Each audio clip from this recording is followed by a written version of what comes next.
S M Krishna ಅವರು ಭಾಳ ಅಪರೂಪದ ರಾಜಕಾರಣಿ. ಅವರು ಸಾಮಾನ್ಯವಾಗಿ ರಾಜಕಾರಣಿಗಳಾದವರಿಗೆ ಸಾಂಸ್ಕೃತಿಕ ಪ್ರಜ್ಞೆ ಇದೆಯಲ್ಲ, ಅದು ಬಹಳ ಉನ್ನತ ಮಟ್ಟದಲ್ಲಿ ಇರುತ್ತೆ ಅಂತ ನಾವು ನಿರೀಕ್ಷೆ ಮಾಡೋಕ್ಕಾಗಲ್ಲ. ಬಹಳಷ್ಟು ಜನ ತಮ್ಮ ರಾಜಕೀಯ ಮಾಡಿಕೊಂಡೇ ಇರೋದುಂಟು. ಆದರೆ ಎಸ್ ಎಂ ಕೃಷ್ಣ ಅವರು ವಿಶೇಷ ಏನು ಅಂದರೆ, ಅಂಥ ಕೆಲವರು ಇದ್ದಾರೆ ನಮ್ಮಲ್ಲಿ. ಒಬ್ಬ ದೇವರಾಜ ಅರಸು ಇರ್ಬೋದು, ಬಂಗಾರಪ್ಪನವ್ರು ಇರ್ಬೋದು, ಸಿದ್ದರಾಮಯ್ಯನವ್ರು ಇರ್ಬೋದು. ಹಾಗೆಯೇ ಎಸ್ ಎಂ ಕೃಷ್ಣ ಅವ್ರಿಗಿದ್ದ ಸಾಂಸ್ಕೃತಿಕ ಕಾಳಜಿ ಮತ್ತು ಸಾಂಸ್ಕೃತಿಕ ಪ್ರಜ್ಞೆ ಇದೆಯಲ್ಲ, ಭಾಳ ಅಪರೂಪದ್ದು. ಅವ್ರಿಗೆ ಸಾಹಿತ್ಯ ಕಂಡ್ರೆ ಭಾಳ ಇಷ್ಟ, ಸಂಗೀತ ಕಂಡ್ರೆ ಭಾಳ ಇಷ್ಟ. ಆಮೇಲೆ ಟೆನ್ನಿಸ್ ಆಟಗಾರರಾಗಿದ್ದರು ಅವರು. ಅಂದರೆ ಒಬ್ಬ ರಾಜಕಾರಣಿ ಯಾವಾಗ ಸಂಗೀತ, ಸಾಹಿತ್ಯ ಇವುಗಳ ಬಗೆಗೆ ಆಸಕ್ತಿ ಪಡಿತಾನೆ, ಆ ರಾಜಕಾರಣಿ ಒಳಗಡೆ ಒಂದು ಮಾನವೀಯ ಗುಣ ತನಗೆ ತಾನೇ ಬೆಳೀತಾ ಹೋಗುತ್ತೆ. ಆ ಒಂದು ರಾಜಕೀಯ ಪ್ರಜ್ಞೆ, ಸಾಂಸ್ಕೃತಿಕ ಪ್ರಜ್ಞೆ ಎರಡೂ ಒಟ್ಟಿಗೆ ಸೇರಿಸಿದಂತಹ ಒಂದು ಪ್ರತೀಕ ಅಂತಂದರೆ ಎಸ್ ಎಂ ಕೃಷ್ಣ ಅವರು. ಆ ಕಾರಣಕ್ಕಾಗಿ ನನ್ನಂಥವ್ರಿಗೆ ಎಸ್ ಎಂ ಕೃಷ್ಣ ಅವರು ಭಾಳ ಮೆಚ್ಚುಗೆ ಆದದ್ದು. ಎಸ್ ಎಂ ಕೃಷ್ಣ ಅವರ ರಾಜಕೀಯ ಸ್ಥಿತ್ಯಂತರಗಳನ್ನು ಕುರಿತು ನಾನು ಈ ಸಂದರ್ಭದಲ್ಲಿ ಮಾತಾಡೋಕ್ಕೆ ಇಷ್ಟ ಪಡೋದಿಲ್ಲ. ಏಕೆಂದರೆ ಅವರು ಇಲ್ಲವಾದ ಸಂದರ್ಭದಲ್ಲಿ ಅವುಗಳ ಚರ್ಚೆ ಅಷ್ಟು ಉಚಿತ ಅಲ್ಲ ಅಂದ್ಕೊಂಡಿದ್ದೇನೆ. ಆದರೆ ಅವರ ಸಂಬಂಧ ಇದೆಯಲ್ಲ, ಅದು ಭಾಳ ವಿಶೇಷವಾದ್ದು. ನಾನು ತುಮಕೂರಿನಲ್ಲಿ ಅಂತಿಮ BA ಓದ್ತಾ ಇರುವಂಥ ಸಂದರ್ಭದಲ್ಲಿ ಮೊಟ್ಟ ಮೊದಲು ಎಸ್ ಎಂ ಕೃಷ್ಣ ಅವರನ್ನು ನೋಡಿದ್ದು ಮತ್ತು ಅವ್ರ ಜೊತೆಯಲ್ಲಿ ಒಂದು ಸಮಾರಂಭದಲ್ಲಿ ನಾನು ಭಾಗವಹಿಸಿದ್ದು. ಆಗ ಪ್ರಜಾ ಸೋಷಲಿಸ್ಟ್ ಪಾರ್ಟಿ ಅಂತ ಹೇಳಿ ಭಾಳ ಪ್ರಸಿದ್ಧವಾದ ವಿರೋಧ ಪಕ್ಷ. ಆಗ ತುಮಕೂರು ಜಿಲ್ಲೆಯಲ್ಲಿ ಕಾಂಗ್ರೆಸ್ಗಿಂತ ಹೆಚ್ಚು ಪ್ರಜಾ ಸೋಷಲಿಸ್ಟ್ ಪಾರ್ಟಿಯ ಶಾಸಕರೇ ಇದ್ದರು. ಆ ಸಂದರ್ಭದ ಒಳಗಡೆ ಹೆಬ್ಬೂರು ಅಂತ ಇದೆಯಲ್ಲ ತುಮಕೂರು ಹತ್ರ, ಅಲ್ಲಿ ಒಂದು ಪ್ರಜಾ ಸೋಷಲಿಸ್ಟ್ ಪಾರ್ಟಿಯ ಒಂದು ಸಭೆ ನನ್ನನ್ನು ಕರೆದಿದ್ರು ಆಗ. ಯಾಕೆಂದರೆ ನಾನು ಪ್ರಜಾ ಸೋಷಲಿಸ್ಟ್ ಪಾರ್ಟಿಗೆ 15 ದಿವಸ ಚುನಾವಣಾ ಪ್ರಚಾರ ಮಾಡಿದ್ದೆ ವಿದ್ಯಾರ್ಥಿಯಾಗಿದ್ದಾಗಲೇ. ಕೆ ಲಕ್ಕಪ್ಪನವರು ಅಂತಿದ್ರು, MP ಆಗಿದ್ದರು ಅವರು.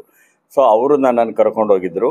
ಎಸ್ ಎಂ ಕೃಷ್ಣ, ನಾನು, KH ರಂಗನಾಥ್ ಮತ್ತು ಕೆ ಲಕ್ಕಪ್ಪನವರು ಹೆಬ್ಬೂರಿನ ಸಮಾರಂಭದಲ್ಲಿ ಭಾಗವಹಿಸಿದ್ವಲ್ಲ, ಅದು ಮೊದಲ ಪರಿಚಯ ನನಗೂ ಅವ್ರಿಗೂ. ಅದಾದ ನಂತರದಲ್ಲಿ ಅವರನ್ನು ಭಾಳ ಹತ್ತಿರದಿಂದ ನೋಡೋದಕ್ಕೆ, ಹತ್ತಿರದಿಂದ ಅರ್ಥ ಮಾಡ್ಕೊಳ್ಳೋದಕ್ಕೆ ಸಾಧ್ಯ ಆದದ್ದಿದೆಯಲ್ಲ, ಅದನ್ನು ನಾನು ರಾಜಕೀಯ ವಿಶ್ಲೇಷಣೆ ಮಾಡ್ತಾ ಅನೇಕ ಅವರ ನಡೆನುಡಿಗಳನ್ನು ಅನುಸರಿಸ್ತಾ ನೋಡ್ತಾ ಬಂದಿದ್ದೀನಿ. ಆದರೆ ಹತ್ತಿರದಿಂದ ನೋಡಿದ್ದು ನಾನು ಕನ್ನಡ ಅಭಿವೃದ್ಧಿ ಪ್ರಾಧಿಕಾರದ ಅಧ್ಯಕ್ಷನಾದ ಸಂದರ್ಭದಲ್ಲಿ. ಕನ್ನಡ ಅಭಿವೃದ್ಧಿ ಪ್ರಾಧಿಕಾರದ ಅಧ್ಯಕ್ಷ ಆಗಿದ್ದು ಎಸ್ ಎಂ ಕೃಷ್ಣ ಅವರು ಮುಖ್ಯಮಂತ್ರಿಯಾಗಿದ್ದಾಗ, ಮತ್ತು ಅವರ ಅಪೇಕ್ಷೆ ಆಶಯದ ಮೇರೆಗೆ ನಾನು ಅಧ್ಯಕ್ಷ ಆಗಿದ್ದೆ ನಾನು. ಆಗ ಅವರ ಆಡಳಿತ ವೈಖರಿ ಇದೆಯಲ್ಲ, ಅದನ್ನು ಹೊರಗಡೆಯಿಂದ ನೋಡ್ತಿದ್ದೆ, ಒಳಗಡೆಯಿಂದ ನೋಡೋ ಅಂಥ ಒಂದು ಅವಕಾಶ ಸಿಕ್ತು. ಎಷ್ಟರ ಮಟ್ಟಿಗೆ ಅಂತ ಅಂದರೆ, ಇವತ್ತು ಯಾಕೆ ಎಸ್ ಎಂ ಕೃಷ್ಣ ಭಾಳ ಮುಖ್ಯ ಅಂತ ಅನಿಸುತ್ತೆ. ಇವತ್ತು ನೀವು ರಾಜಕಾರಣಿಗಳ ಮಾತುಗಳನ್ನು ನೀವು ಗಮನಿಸಿ, ಮಾತಿದೆಯಲ್ಲ, ಅದು ಒಂದು ರೀತಿ ನುಡಿ ನೈತಿಕತೆ ಅನ್ನೋದು ಇಲ್ಲದೆ ಇರೋವಂಥ ಸಂದರ್ಭದಲ್ಲಿದ್ದೇವೆ. ಮಾತು ಒಂದು ನೈತಿಕತೆ, ನಮ್ಮ ನಡೆ ಹೇಗಿರಬೇಕು, ನುಡಿ ಹೇಗಿರಬೇಕು ಅಂತ. ಎಲ್ಲರೂ ನೀನೆಚ್ಚೋ ನಾನೆಚ್ಚೋ ಅಂತ ಏಕವಚನದಲ್ಲಿ ಮಾತಾಡ್ತಾರೆ. ಟೀಕೆ ಅಂದರೆ ಬೈಗಳು ಅಂತ ಆಗಿಬಿಟ್ಟಿದೆ. ಒಬ್ಬರ ಮೇಲೆ ಒಬ್ಬರು ಪ್ರತ್ಯಾರೋಪ ಮಾಡುವಂಥ ಸಂದರ್ಭದಲ್ಲಿ ಕೆಳಮಟ್ಟದ ಭಾಷೆಯನ್ನು ಬಳಸುವಂಥ ಸಂದರ್ಭದ ಒಳಗಡೆ ಒಬ್ಬ ಪ್ರಬುದ್ಧ ರಾಜಕಾರಣಿ ಹೇಗಿರಬೇಕು ಅನ್ನೋದನ್ನು ತೋರಿಸಿಕೊಟ್ಟವರು ಎಸ್ ಎಂ ಕೃಷ್ಣ ಅವರು. ಅವರು ಯಾವತ್ತೂ ಅನುಚಿತವಾದಂಥ, ಅಪ್ರಬುದ್ಧವಾದಂತಹ ಮಾತುಗಳನ್ನು ಬಳಸಿದ್ದೇ ಇಲ್ಲ. ಸರಳವಾಗಿ ಮಾತಾಡುವಾಗಲೂ ನಿಜವಾಗಿ ಅವ್ರ ಬಾಯಲ್ಲಿ ಇಂಗ್ಲೀಷು ಮತ್ತು ಕನ್ನಡ ಎರಡೂ ಬಂದರೆ ಭಾಳ ವಿಶೇಷವಾಗಿತ್ತು. ಇದು ಒಂದು ರಾಜಕಾರಣಿಗಳಿಗೆ ಒಂದು ಮಾದರಿ ಅಂದ್ಕೊಂಡಿದ್ದೀನಿ. ಅದು ಇವತ್ತಿನ ರಾಜಕಾರಣಿಗಳಿಗೆ, ಇವತ್ತಿನ ಚುನಾವಣಾ ಸಂದರ್ಭದಲ್ಲಿ ನಡೀತಿರುವಂಥ ಬೀದಿ ಜಗಳಗಳಿಗೆ ಯಾವತ್ತೂ ಬೀದಿ ಜಗಳ ಮಾಡಿದವರಲ್ಲ ಎಸ್ ಎಂ ಕೃಷ್ಣ. ಯಾವತ್ತೂ ಭಾಷೆಯನ್ನು ಅನುಚಿತವಾದ ರೀತಿಯಲ್ಲಿ ಬಳಸಿದವರಲ್ಲ. ಇದು ನಮ್ಮ ರಾಜಕಾರಣಿಗಳಿಗೆ ಇರಬೇಕಾಗಿರ್ತಕ್ಕಂಥ ಒಂದು ನುಡಿ ನೈತಿಕತೆ ಮತ್ತು ನಡೆ ನೈತಿಕತೆ, ಅದನ್ನು ಪರಿಪಾಲಿಸಿದರು. ನಾನು ಹತ್ತಿರದಿಂದ ನೋಡಿದೆ ಅಂತ ಹೇಳಿದ್ನಲ್ಲ, ಅವರು ನನ್ನನ್ನು ಎಷ್ಟು ಪ್ರೀತಿಯಿಂದ ನಡೆಸ್ಕೊಂಡ್ರು ಅನ್ನೋದಕ್ಕೆ ಒಂದೆರಡು ನಿದರ್ಶನಗಳನ್ನು ಹೇಳೋಕ್ಕೆ ಇಷ್ಟಪಡ್ತೇನೆ. ನನ್ನನ್ನು ಕನ್ನಡ ಅಭಿವೃದ್ಧಿ ಪ್ರಾಧಿಕಾರದ ಅಧ್ಯಕ್ಷನ ಮಾಡಿದಾಗ, ನಿಮಗೆ ಗೊತ್ತು, ಸಾಮಾನ್ಯವಾಗಿ ಜಾತಿ ಲೆಕ್ಕಾಚಾರಗಳು ಇವೆಲ್ಲ ಸರ್ಕಾರದ ಮಟ್ಟದಲ್ಲಿ ನಡೀತಾ ಇರುತ್ತವೆ ಎಷ್ಟೋ ಸಂದರ್ಭದಲ್ಲಿ. ಸೊ ನಾನು 10 ದಿವಸ ಚಾರ್ಜ್ ತೊಗೊಳ್ಳಿಲ್ಲ. ನಾನು ಎಸ್ ಎಂ ಕೃಷ್ಣ ಅವರನ್ನು ಮುಖ್ಯಮಂತ್ರಿಗಳಿಗೆ ಭೇಟಿ ಮಾಡಬೇಕು ಅಂತ ಅವರ ಆಪ್ತ ಸಿಬ್ಬಂದಿನ ಕೇಳಿದೆ. ಅವರು ಹೇಳಿದರು, ಸರ್ ದೂರದರ್ಶನದಲ್ಲಿ ಒಂದು ಇಂಟರ್ವ್ಯೂಗೆ ಹೋಗ್ತಿದ್ದಾರೆ, ಅಲ್ಲಿ ಬನ್ನಿ ಸರ್, ವಿವರವಾಗಿ ಮಾತಾಡ್ಬೋದು ಅಂದರು. ಅಲ್ಲಿ ಹೋದೆ ನಾನು. ಅಲ್ಲಿ ಹೋದ ತಕ್ಷಣ ಚೆನ್ನಾಗಿ ಮಾತಾಡಿಸಿದ್ರು, ನನಗೆ ಶುಭಾಶಯಗಳನ್ನು ಹೇಳಿದರು. ಚಾರ್ಜ್ ತೊಗೊಂಡ್ರಾ ಅಂತ ಕೇಳಿದರು. ನಾನು ಇಲ್ಲ ಸರ್, ಚಾರ್ಜ್ ತೊಗೊಂಡಿಲ್ಲ ನಾನು, ಆದರೆ ಒಂದು ಪ್ರಶ್ನೆ ಕೇಳಿಬಿಟ್ಟು ಆಮೇಲೆ ತೊಗೊಳ್ಳೋಣ ಅಂತಿದ್ದೀನಿ. ಏನು ಅಂದರು. ಸರ್ ನೀವು ನನ್ನನ್ನು ಜಾತಿ ಕಾರಣಕ್ಕೆ ಆಯ್ಕೆ ಮಾಡೋದಿದ್ರೆ ಈಗಲೇ ಹೇಳ್ಬಿಡಿ ಸರ್, ನಾನು ಚಾರ್ಜ್ ತಗೊಳ್ಳಲ್ಲ ಅಂದೆ. ನಾನು ನಿಜವಾಗೂ ಕನ್ನಡದ ಕೆಲಸ ಮಾಡ್ಬೋದು ಅಂತ ನೀವು ಆಯ್ಕೆ ಮಾಡಿರೋದಾದರೆ ನಾನು ಸಂತೋಷವಾಗಿ ತಗೊಳ್ತೀನಿ ಅಂತ. ಅವ್ರು ಒಂದೇ ಮಾತು ಹೇಳಿದ್ರು, ರೀ ನಿಮ್ಮನ್ನೆಲ್ಲಾದ್ರೂ ಜಾತಿಯಿಂದ ನೋಡೋಕ್ಕಾಗುತ್ತಾ ಬರ್ಗೂರು, ಮೊದಲು ಹೋಗಿ ಚಾರ್ಜ್ ತಗೊಳ್ಳಿ ಅಂದರು. ಅವತ್ತಿನಿಂದ ಅನೇಕ ರಚನಾತ್ಮಕವಾದ ಕೆಲಸಗಳು ಮಾಡಬೇಕು ಅಂತ ಆಸೆ ಇತ್ತು. 8 ತಿಂಗಳಾಯಿತು, ಯಾಕೋ ಇಡಿಸ್ಲಿಲ್ಲ ನನಗೆ. ಏನು ಕೆಲಸ ಸರಿಯಾಗಿ ಆಗ್ತಿಲ್ವಲ್ಲ. ನಾನು ಸುಮ್ಮನೆ ಹೋಗಿ ಕಚೇರಿಗಳಿಗೆ ಹೋಗಿ ಕನ್ನಡ ಅಂತ ಹೇಳಿ ಗುಟ್ರ ಹಾಕಿ ಆ ಥರ ಮಾಡ್ತಕ್ಕಂಥ ವ್ಯಕ್ತಿಯೆಲ್ಲ ಆಗಿರಬಾರ್ದು ಅಂತಲೂ ಅಂದ್ಕೊಂಡಿದ್ದೆ. ನಾನು ರಚನಾತ್ಮಕವಾಗಿ ಏನಾದರೂ ಶಾಸನಬದ್ಧವಾಗಿ ಮಾಡಬೇಕು ಕನ್ನಡಕ್ಕೆ ಅಂತ. ಒಂದು ದಿವಸ ರವೀಂದ್ರ ಕಲಾಕ್ಷೇತ್ರದಲ್ಲಿ ಒಂದು ಸಮಾರಂಭ, ಅಲ್ಲಿಗೆ ಒಂದು 2-3 ಪುಟದ ಒಂದು ಪತ್ರ ಬರೆದ್ಬಿಟ್ಟು ಅವರ ವಿಶೇಷಾಧಿಕಾರಿ ಕೈ ಕೊಟ್ಟುಬಿಟ್ಟು ಇದನ್ನು ಮುಖ್ಯಮಂತ್ರಿಗಳಿಗೆ ಕೊಡಿ ಅಂತ ಮನೆಗೆ ಬಂದೆ. ಅದರಲ್ಲಿ ಏನು ಬರೆದಿದ್ದೆ ಅಂದರೆ, ಇಲ್ಲಿವರೆಗೆ ನಾನು ರಚನಾತ್ಮಕವಾದ ಕೆಲಸಗಳನ್ನು ಮಾಡೋಕ್ಕೆ ಸಾಧ್ಯ ಇಲ್ಲ, ನೀವು ಭಾಳ ಪ್ರೀತಿಯಿಂದ ಕರೆಸ್ಕೊಂಡಿದ್ದೀರಿ, ಅಷ್ಟೇ ಪ್ರೀತಿಯಿಂದ ನಾನು ಕಳಿಸ್ಕೊಟ್ಬಿಟ್ಟು ಇದನ್ನು ರಾಜೀನಾಮೆ ಅಂತ ಒಪ್ಕೊಳ್ಳಿ ಅಂತ ಬರೆದಿದ್ದೆ. ಇದನ್ನು ನಾನು ಬಹಿರಂಗಪಡಿಸ್ತಿಲ್ಲ, ಯಾಕೆಂದರೆ ಅದನ್ನು ಬಹಿರಂಗಪಡಿಸಿ ಸುದ್ದಿ ಮಾಡೋ ಉದ್ದೇಶ ಇರಲಿಲ್ಲ. ಆದರೆ ರಾತ್ರಿ 10:00 SM ಕೃಷ್ಣ ಅವರು ಸ್ವತಃ ನನಗೆ ಫೋನ್ ಮಾಡಿದರು. ಫೋನ್ ಮಾಡಿ ಮಾತಾಡಿಸಿ, ಬೆಳಿಗ್ಗೆ ಏನು ನಿಮ್ಮ ಕಾರ್ಯಕ್ರಮ ಅಂದರು. ಹೇಳಿ ಸರ್ ತಾವು ಅಂದೆ. ಆವಾಗ ಅವರು ಊಟ ಮಾಡಿದ್ರಾ ಅಂದರು. ಆಯ್ತು ಸರ್, ನಿಮ್ದಾಯ್ತಾ ಅಂದೆ.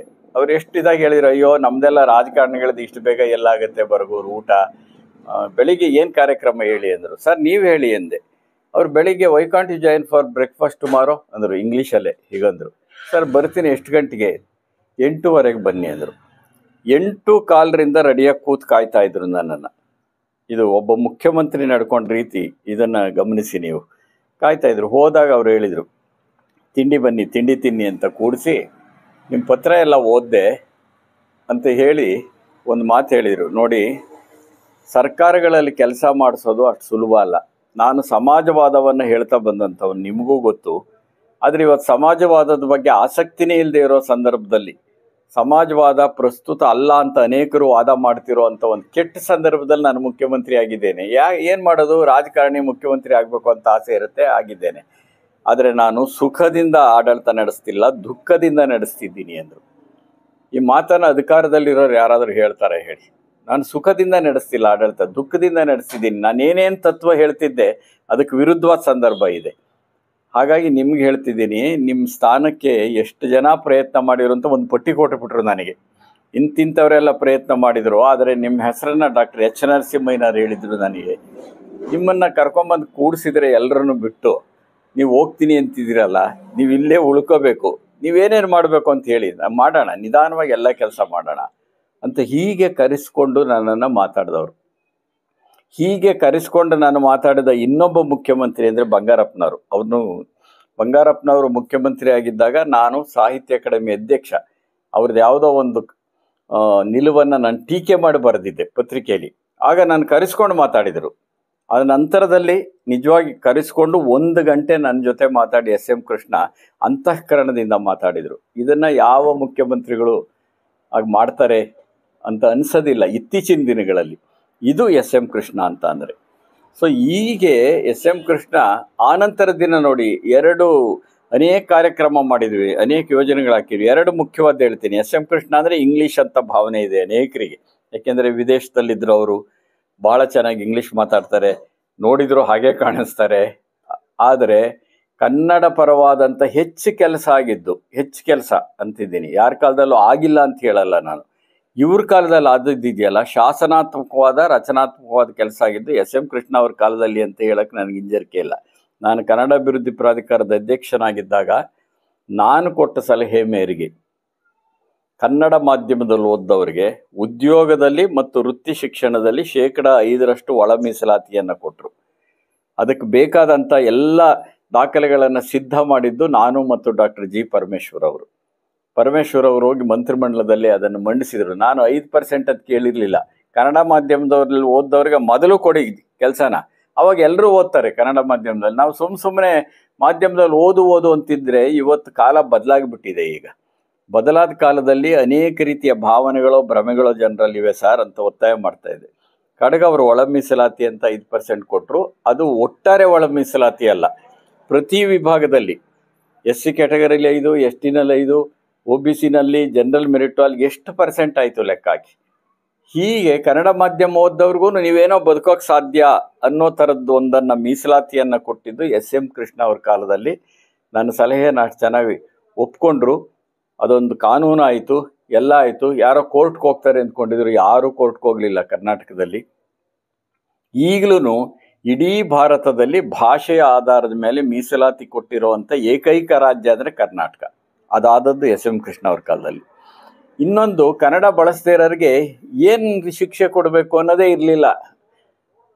ಅಲ್ಲಿವರೆಗೆ ಕನ್ನಡ ನೀವು ಬಳಸ್ತೀಯೋ ಇಲ್ವೋ ಅಂತ ಒಂದು ನೋಟಿಸ್ ಕೊಡೋರು. ಸಾಮಾನ್ಯವಾಗಿ ಕನ್ನಡದ ಹೆಸರು ಹೇಳಿದಾಗ ಹಿಂಜರಿಕೆ ಇರುತ್ತೆ ನೋಡಿ, ಒಂದು ನೋಟಿಸ್ ಕೊಟ್ಟರೆ. ಆದರೆ ಆಯ್ತಪ್ಪ, ಅವನು ಬಳಸಲೇ ಇಲ್ಲ, ಏನು ಶಿಕ್ಷೆ ಕೊಡಬೇಕು? ನಾನು ಇದನ್ನು ಅವ್ರ ಗಮನಕ್ಕೆ ತಂದೆ. ಆಗ ಏನಾಯಿತು, KCSR ಏನಿದೆ ನೋಡಿ, ಸರ್ಕಾರಿ ನೌಕರರಿಗೆ KCSR ಅಂದರೆ ಅದೇನೇನೆ ವೇದ ಇದ್ದಾಗೆ, ಅದೇ ಒಂದು ದೊಡ್ಡ ಚೌಕಟ್ಟು. KCSR ಅನ್ನು, ಕರ್ನಾಟಕ ನಾಗರಿಕ ಸೇವಾ ನಿಯಮಗಳು ಅಂತೇನಿದೆ, ಅದರ ಪ್ರಕಾರ ಶಿಕ್ಷೆ ಕೊಡಬೇಕು ಕನ್ನಡ ಬಳಸದೇ ಇರೋರಿಗೆ ಅಂತ ಒಂದು ಕಾನೂನು ತಂದ್ವಿ.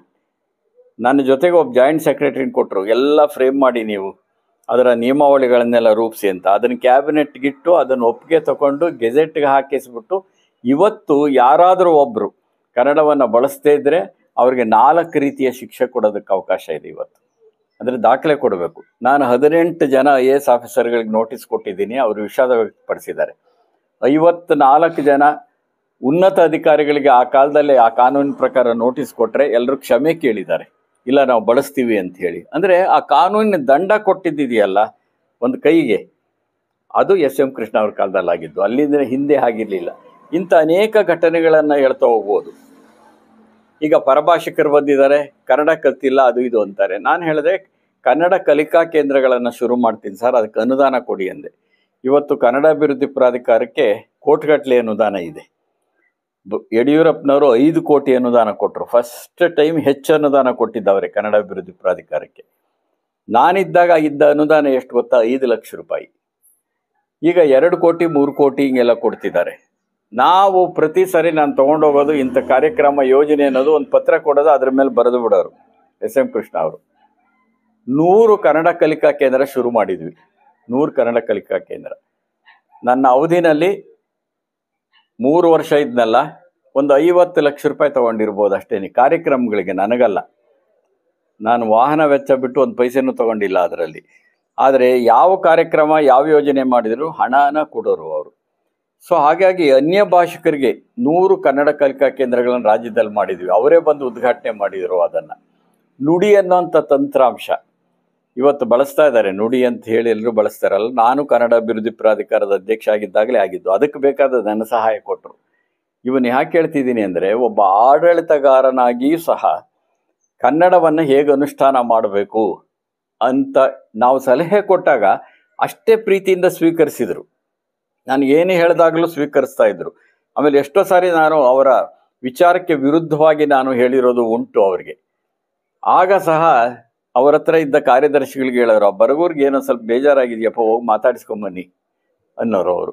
ಅಂದರೆ ಅಷ್ಟರ ಮಟ್ಟಿಗೆ.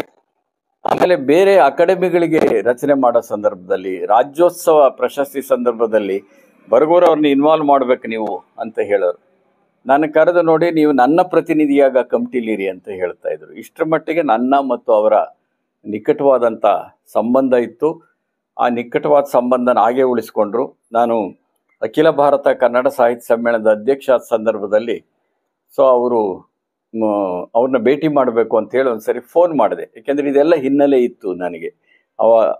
ಹಾಗಾಗಿ ಅವರನ್ನು ಭೇಟಿ ಮಾಡಬೇಕು ಅಂತ ಅಂದಾಗ, ಬಾಗಿಲಲ್ಲಿ ನಾನು ಹೋದಾಗ ಬಂದುಬಿಟ್ಟು ಅವರು ಗೇಟ್ ಹತ್ರ ಬಂದು ಬುಕ್ಕೆ ಹಿಡ್ಕೊಂಡು ನಿಂತಿದ್ರು ನನಗೆ. ಒಬ್ಬ ಮಾಜಿ ಮುಖ್ಯಮಂತ್ರಿ, ಮಾಜಿ ವಿದೇಶಾಂಗ ಸಚಿವರು, ಮಾಜಿ ರಾಜ್ಯಪಾಲರು, ಅದ್ಯಾವುದೂ ಹಮ್ಮಿಲ್ಲದೆ ನಿಂತಿದ್ರು. ಇದು ಎಸ್.ಎಂ. ಕೃಷ್ಣ.